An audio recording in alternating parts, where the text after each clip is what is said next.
Well, hi guys, we're here today at Destination Triumph Dorset, and today we're going to be test riding the all-new Triumph Scrambler 400X. Stay tuned.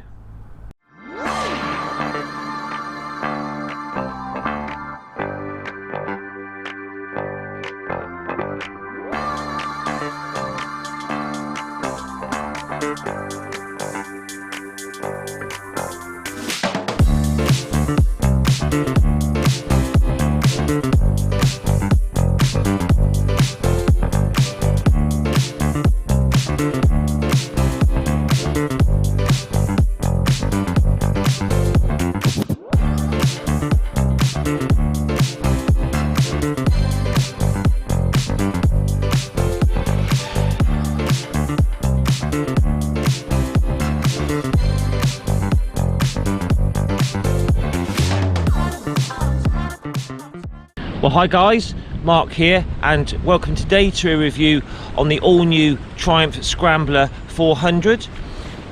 So we'll just run through all the specifications in the usual fashion, go for a test ride, then we'll have a final thoughts at the end. And many thanks to Destination Triumph here in Dorset for lending me this bike today. So just a few days ago I was lucky enough to review the new Speed 400, so that's quite fresh in my mind still, so I can sort of hopefully, you know, sort of compare the two while I'm riding. So price on this is a bit more expensive than the Speed, which is £4,995. This particular bike is £5,595. It uses the same engine, 398cc, producing 39.5 horsepower at 8,000 RPM. And good torque figure on this engine, 37.5 newton meters at 6,500 RPM. Fuel tank, same as on the Speed, 13 litres. Triumph are quoting 3.5 litres for 100 kilometres, so that's around about 80 miles per gallon UK. So you should get a range of at least 200 miles out of this, I would say.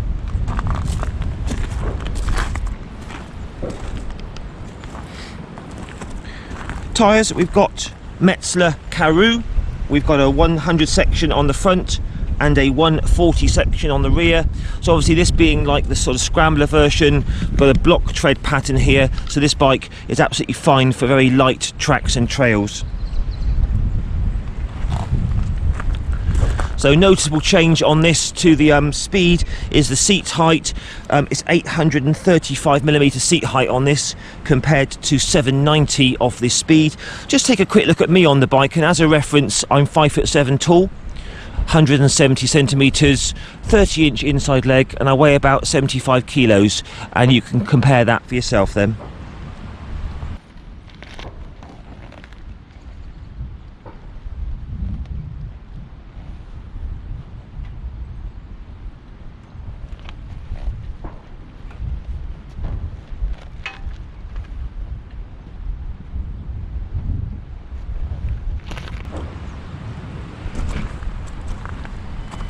So this is a little bit heavier as well. This is 179 kilos wet weight, still quite a light machine, whereas it's 170 for the Speed.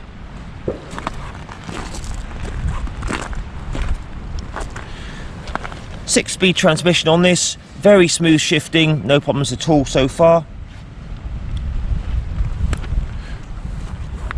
We have a ride-by-wire throttle, very good quality suspension,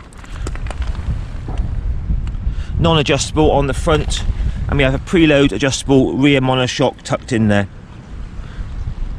So these are made by Bajaj, which is an Indian manufacturer, and the build quality looks really good on these. LCD dash, we'll look at that a bit later on. So this has wider bars than the Speed, has longer travel suspension. It's got a longer wheelbase as well, 19-inch front wheel, 17-inch rear. It uses 43mm upside down big piston forks. This is 150mm travel on these, and on the rear we've got 150mm travel as well.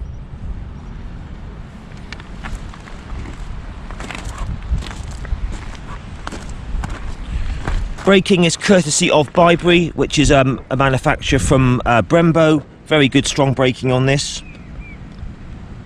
Got single disc on the front, single disc on the rear, and you've got ABS obviously as standard these days. So this will handle light off-road tracks and trails, no problem at all. Nice to see that this has got a radiator guard fitted. You've got hand guards on this as well. Obviously different bars. It's got a guard for the lights. Obviously LEDs all round on this. Very good service intervals on these. 10,000 miles or yearly service. And these come in this nice green, red or black. But standing back for it, guys, it's a really smart looking bike. Definitely has a bit of a higher, taller presence than the Speed 400. Anyway, let's do the test ride. Triumph Scrambler 400. What a stunning looking bike. Must admit, I do like these Scrambler style bikes. So obviously it's taller seat on this, but still I'm not that tall, but I can still swing a leg over reasonably easily. And straight away it's much taller than the Speed, but the suspension's very, very soft at the back, and you know, your feet it does sink down. So my heels are about 2 inches from the ground, and I've got a 30-inch inside leg, so it's not that tall. But it does feel a lot roomier here. You know, the bars are wider, so I think if you were a taller guy, sort of 6 foot, this might be the better choice for you. And plus also, you know, this will go off-road a little bit, light tracks and trails with its tyres and its longer travel suspension. So we'll just run through all the controls again. Same as on the Speed. Cable operated clutch, which isn't span adjustable. We've got your headlight, flasher and high beam, daytime running light switch, info there to change all the display there, indicators and horn, nice and simple. We have a ride-by-wire throttle, non-span adjustable front brake lever, hazards, and your start button and your kill switch. So we'll just turn it on, exactly the same as the Speed. Really nice dash that. Got a traditional sort of analog speedo. You've got your rev counter, which is there, trip meters, fuel gauge, all your warning lights. You've got traction control on this, and all that sort of good stuff. So let's fire her up. So really good, sounds ever so fruity. Really nice standard noise, that, lovely. So super light clutch. This is just the same as the Speed. Everything is light, the bike feels light. Clutch is light and the throttle's light, so easily into first gear, and away we go, and that pulls away really smoothly. Okay, so out on the open road on the Scrambler 400. So we'll just take it steady to begin with, just potter around these country roads, then we'll take it onto a dual carriageway for a bit higher speed later on, then we'll finish off with the final thoughts. So starting off with the mirrors. We've got standard mirrors on this. The Speed's got the bar end mirrors, and absolutely no problems with these. I can see about 10% of my elbows and shoulders, but a good clear view behind, so decent mirrors. So the thing I noticed most straight away about this, it feels a lot taller, a lot roomier, a lot bigger riding position than the Speed. It's obviously a taller bike, wider bars, so that's a good thing. Obviously it's got a 19-inch front wheel, this, as opposed to the Speed 17, so it's not quite as quick into the turns, but still absolutely fine. It doesn't feel heavy at all from side to side. You know, if you were looking for a bike to use in sort of quite dusty conditions, rough roads, that sort of thing, this would probably be the better bet with its different tyres and longer suspension. If I just drop it down to 4th gear, just winding it open, it's got all of the same power of the Speed. It's a very, very flexible engine. It's got 40 horsepower or thereabouts, and it really does pull nicely. If I put it down to 5th gear now, 45, if I open it up from 4, 5, 6,000, it really does go well. Top speed on this, it's going to be around about 95 miles an hour, so you know, your 70 mile an hour cruising, no problem at all. At this sort of speed at the moment, just cruising along around about 50, 55, we're doing 5,000 revs. Engine's very, very smooth. It's got that lovely charismatic noise out the back, so really nice and smooth. Just going down the lovely light gearbox, very positive, very slick.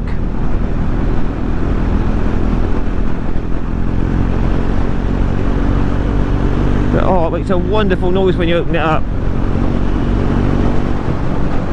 So nice and economical, this engine, 200-mile tank range, good strong bi-bree brakes, single disc on the front.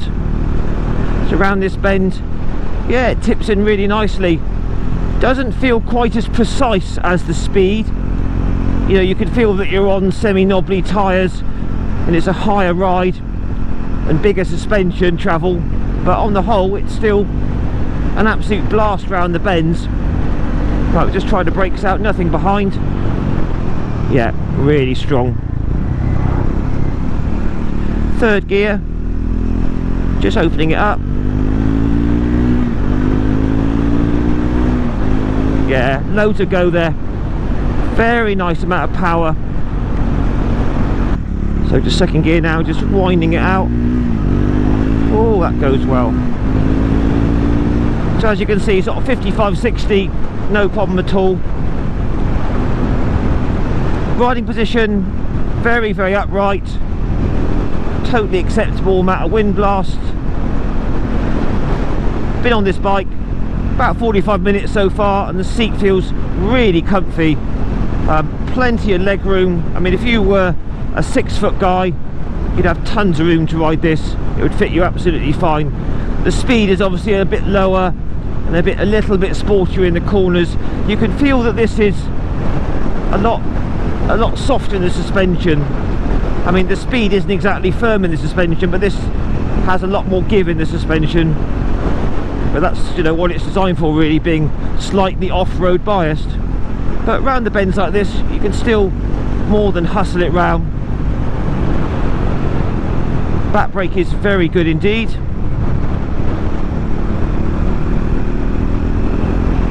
Fourth gear, winding it out. Very good. But no, because it's got the wider bars, it really does change direction well. Even though you've got the bigger front wheel, 19 inches, it's still fine.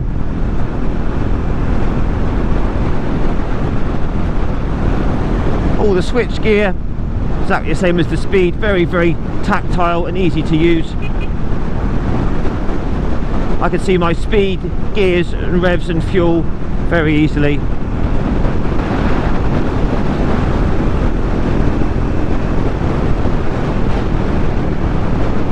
It's just that engine is just so engaging, just pulls really well. It's got a really good noise to it. So we're just in a 30 limit now, just to see how the Scrambler handles the lower speed. I'm currently in fourth gear, just under 4,000 revs, and that's really smooth. Just checking for that all-important fueling. That's no surging or hunting in the fuel injections, that's fine. The throttle response is quite immediate, it is quite sharp on this, just like the Speed, but it's not a bad thing. You know, you just roll your hand back gently, you know, and off the power to back on, look, you just pull your hand back gently and it's absolutely fine. But it does respond very well. If you give it the beans, it goes, you know. So just down to third gear now, 20 mile an hour, just trickling through here. Again, very sweet engine, purring along, no problem at all. I mean, where this bike is going to be really good, if you've got really bad roads, potholes and bumps and gravel, and you want a bike just to go over it all, this really does feel, I mean, here's a bit of a bump there, it just glides over it. You know, the suspension is just as good as the Speed, if not a bit more travel. There you are, guys, the Scrambler's absolutely fine at the lower speeds, and it picks up really nicely as well. It's got really good drive from low down. Right, so what's the Scrambler 400 like at the highest speeds on a dual carriageway? So we're just winding it out now, fourth gear into fifth. Oh, this is good. So there we are, look, we're at 70 miles an hour, 6,000 RPM, purring along really nicely. Little tiny bit of buzz coming through the foot pegs, but nothing at all untoward for a single cylinder. It's really, really acceptable. If I drop it down to fifth, absolutely fine. If anything, the vibes have gone at the higher revs, so there's actually a little tiny bit more vibration at 6,000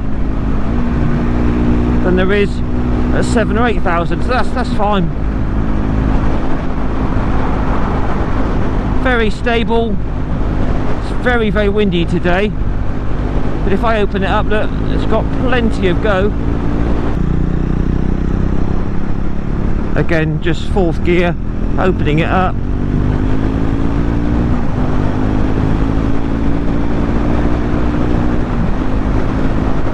Yeah, there we go guys, 70 mile an hour.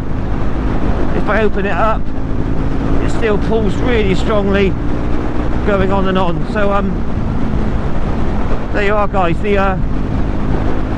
new 400s from Triumph will sit very happily at 70 at around about 6,000 RPM.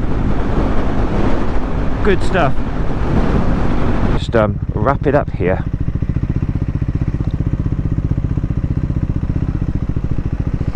So just see how this goes into first and neutral. Really easy, we like that.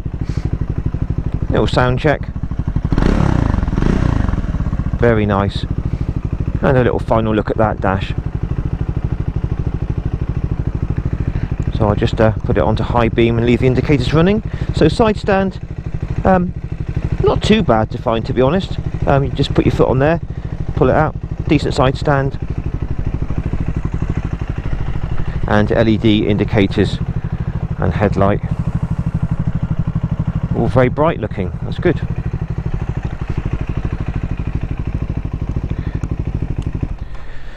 So there you are guys, Triumph Scrambler 400. What a great machine. So obviously it does feel a bit different to the Speed 400. Obviously it's higher suspension, bigger travel, bigger front wheel, different tyres. You know, you probably think about getting this if you were a taller guy, maybe wanting to do a little bit of off-roading, or the roads where you live are, you know, quite rough and potholed and gravelly. This would fit the bill really well. But I say they're both brilliant, both use the same engine. Obviously this is £500 more, so I'll let you make your own mind up. But just running around the bike again, so Metzeler Karoo tyres, dual purpose block tread pattern, bit more suited for off-road and sort of gravel. Slightly longer travel suspension, which you can feel that when you're riding it. It does still tip into corners well. Brilliant engine, lots of power, 40 horsepower. It's really torquey and smooth. Holds its own well on dual carriageways at 70 miles an hour. I found it to be very comfortable. That seat is really nice high commanding position. You know, these are made by Bajaj in India, but the build quality looks very good.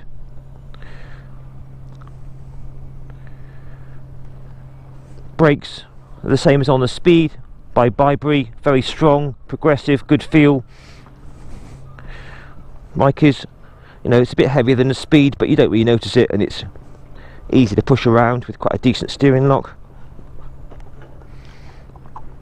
So there you are guys, Triumph Scrambler 400.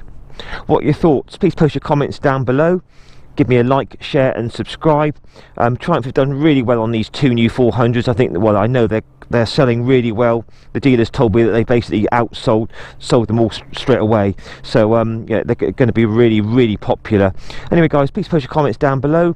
Ride safe, and I'll catch you again in a week or so for another review. Bye for now.